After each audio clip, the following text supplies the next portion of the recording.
Welcome to another Monday Blitz. As we look at Psalm 23, there are so many different topics involved on this chapter as I've read it, is this situation with Saul. King Saul has been so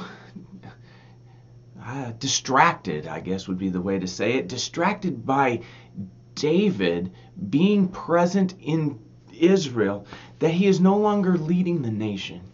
He is so distracted that he is worried about one of his own people within the nation, to the extent that now the Philistines, as the chapter ends, the Philistines are attacking Israel and the king is distracted. He has taken his army and he's wandering through the desert looking for someone who has done really nothing to cause any sort of problems. And I thought about that in the church. I thought about that in my life. I thought about the struggles I have gone through and how many times the things that I go through have nothing to do with some outside world experience. It's often a battle within the church, within friends, within a community of believers that has caused the greatest stress and the most distractions from the mission. Remember, the children of Israel were God's chosen witness to the world. And here Saul is not witnessing to the world. He is not leading the people in following God. He has killed the priests. He has destroyed a city, part of his own nation. And now he is so distracted chasing David through the desert that the Philistines can basically walk in and nobody's there to defend. What about our spiritual lives? What about our collective community life? Are we so distracted attacking each other, fighting with each other, that the devil can walk in and there's no defense? Is it that we have been fighting among ourselves, forgetting the mission that God has given us, the mission of sharing the good news about Jesus Christ, the Savior from sin, the Savior of the world, the Savior of all people?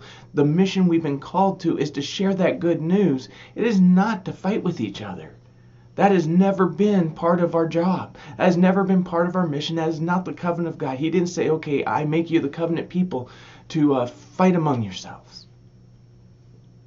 So, what do we do? How do we reframe our thinking so that we do not see our fellow brothers and sisters as the danger, and rather recognize that the danger is us not following God's calling for our life? It isn't about something out there tricking us or trapping us or confusing us. It's, are we following Jesus, the mission of sharing the gospel, this beautiful message of hope and salvation? Because I believe if we stay on that message, these dangerous things that we all fear really aren't that big of a fear. We don't have to be afraid of them if we are on mission, if we are on purpose, if we're on task of following Jesus. So, how do we continue to follow Jesus?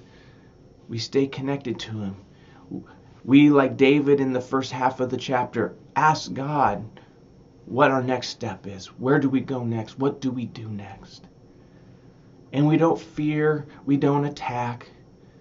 We just simply trust and follow Jesus. Until next time.